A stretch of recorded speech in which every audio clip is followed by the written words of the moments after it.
Ce sont près de 40 millions de masques qu'il va falloir écouler. Les usines textiles françaises ont fait face à la concurrence des masques jetables qui ont été importés. À cela s'ajoute la baisse de la demande. Les Français ont été équipés par leurs collectivités, leurs entreprises ou sont allés les acheter eux-mêmes. Il faut donc dégonfler ce stock de 40 millions de pièces. Yves Dubief, PDG de l'entreprise Tantoré à Éloie, nous explique ce chiffre. Le stock de 40 millions de masques se trouve au sein de 370 entreprises françaises qui sont implantées en France et qui ont produit ces masques en France. 250 sont des confectionneurs, 120 sont des fabricants de matières. Ils sont dans toute la France, pas que dans cette région des Vosges. Ça a représenté pas loin de 20 000 salariés. La secrétaire d'État auprès du ministre de l'Économie Agnès Pannier-Runacher a confié cette mission des invendus au Vosgien Yves Dubief ainsi qu'à Guillaume Gibaud, fondateur de la Société du slip français. Ces deux ambassadeurs travaillent à une stratégie de vente vers tous les domaines, industrie, commerce ou services.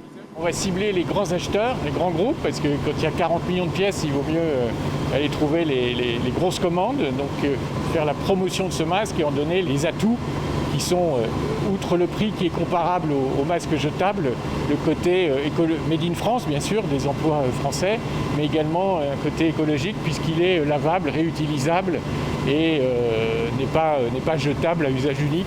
L'objectif est de regarder du côté des pays limitrophes à la France pour élargir le champ des acheteurs potentiels. Yves Dubief, qui est également président de l'Union nationale des industries textiles, souhaiterait que le secteur puisse bénéficier de conditions de chômage partiel aussi favorables que lors du confinement ou encore d'exonération de charges.